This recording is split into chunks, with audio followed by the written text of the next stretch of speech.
Yeah, so when I got here, everything was just interesting, I guess, to me. It was only later on that I realized that estates aren't really a good thing, especially like North Peckham Estate, where it's like a little, what do you call those what's that word? I forget the word. Like when something is like an ecosystem unto itself. But basically, it's like it was like a little ecosystem where everything it's self-contained. Like everything there is. So basically, you've got estates. You've got like loads of estates. Let's say about 20 estates, and those estates are linked up with hallways.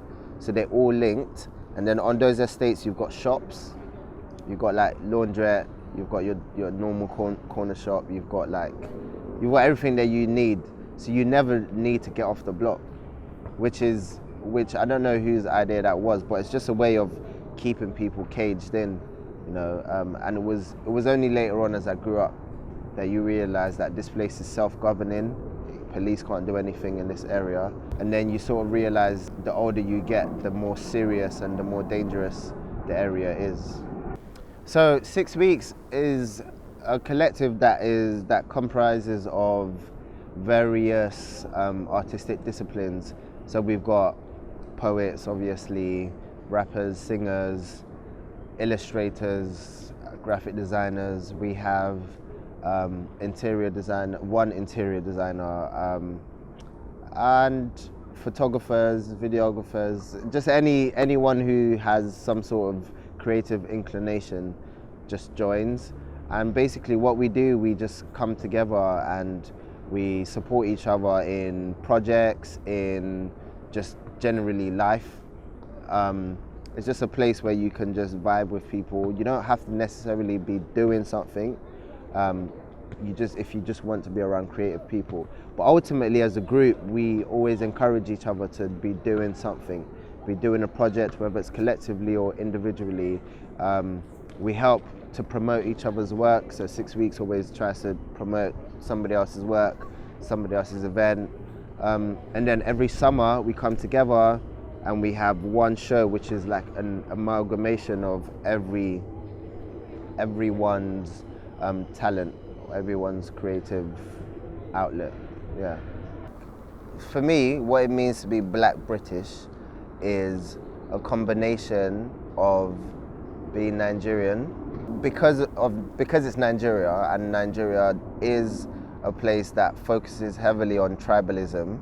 So I see myself as not only Nigerian, but my dad is Yoruba, and my mum is from Delta State. She's Ndukwa. So I see that as me as well as being Nigerian. And then I also see myself as being from London, which also has a separate identity from the rest of the UK. So, and I also see myself as British as well. I would say less more of the wider Britishness, because I don't really watch TV and I don't really listen to like a lot of mainstream things which sort of contribute to your sense of Britishness. I don't really like see myself as like British on a wider sense, but I do see myself as like a Londoner because I'm in London. I'm doing things in London. I'm immediately influenced by things around in and around London. So I would say for me, it's like a blend of all of those things simultaneously. But I think together, it can't be seen as separate.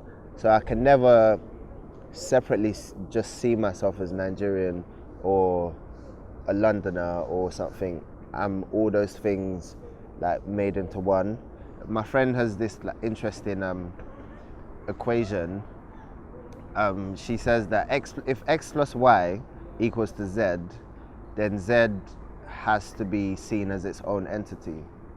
And then if you don't understand that, which I didn't for a while, she broke it down further and she was like, well, you wouldn't call a mixed race person black and white, you'd call them mixed race. You wouldn't call green and yellow, you wouldn't call purple green and yellow, you would call it purple. It has a new name. You mix colors, it has a new name. You mix cultures, then creates a new thing.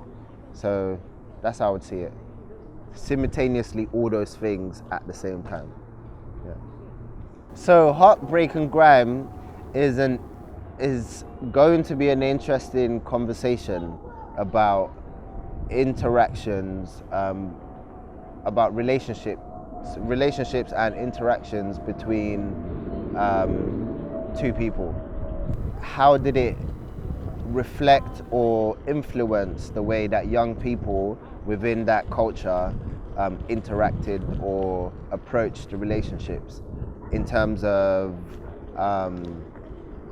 affection, in terms of sex, in terms of genuineness, like being genuine,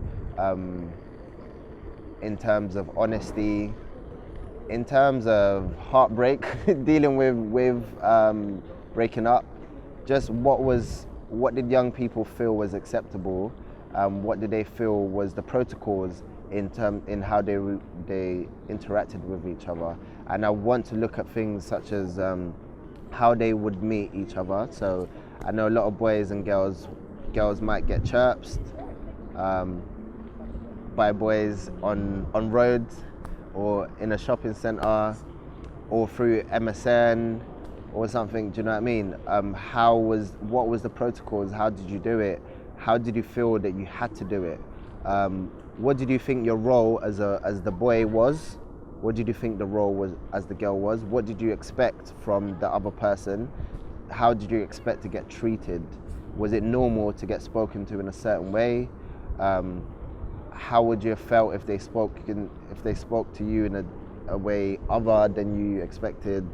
How did you engage with genuine, a mature relationship within that culture? Does that happen? Did the music ever denounce doing anything? Which and how were you influenced? So like an obvious one would be like sexuality, sexual orientation. How did that music make you feel? Was right or wrong? Not only that, like when it came to intimacy and sex, what was acceptable, like sexually, if you know what I mean? You know what I mean? What were the sexual protocols? Things like that, and how has it influenced you on your relationships today? That's what essentially it's trying to do, yeah.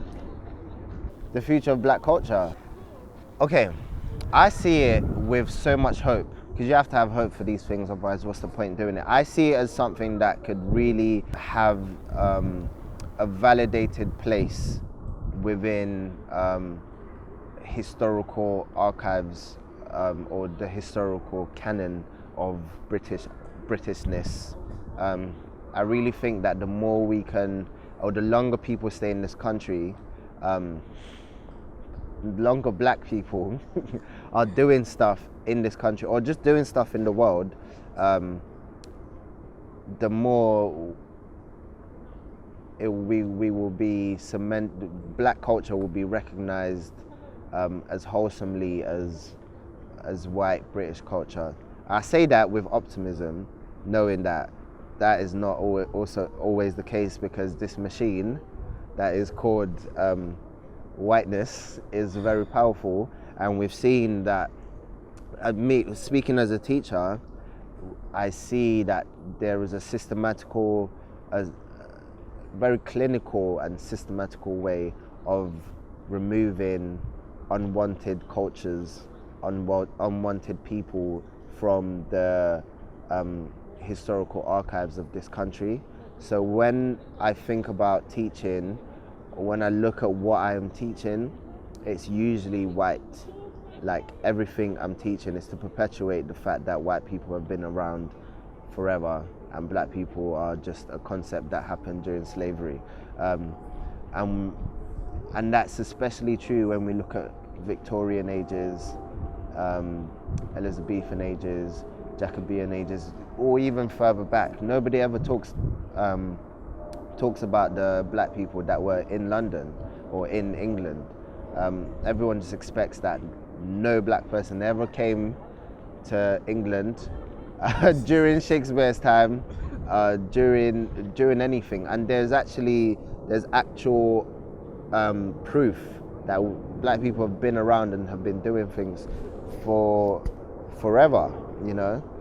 But just the way that the education system is, they just remove all of that, and you know, the little minds growing up, the young minds just accept it, you know, because they can't see themselves within history. They just think they're new concept. I hope that representation is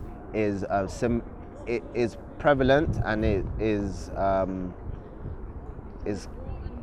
at the forefront of British identity. I know that's a bit much when I say at the forefront, but why not? You know, because everything else is, when we look at music, everything else is, until like it gets warped and they change it into and say that they started it. But you know, that's one of the things that I would definitely say music is always, when it comes to blackness, they can't help, like you can't, no matter what you do, you can't take that away from us. Like we are always at the forefront of that. So like hopefully we can gain a place right next to everyone else. So right now I've been listening to, I can only think album-wise now. The last 3 albums I've been listening to, Anderson .Paak's Malibu. I've been listening to Ethiopian jazz, so Mulatto. It's like this, I think I'm saying it right, I might be saying it wrong, but it's like this Ethiopian jazz group that someone put me on. There's a guy called Christian Scott that I've been listening to. He's like a jazz trumpeter. He's brilliant. I listen to Grime all the time, so I'm always listening to Grime. I've been listening to, there's an album called Repave by Volcano Choir, which is like Justin Vernon from Bon Iver. Like he's like a bandho.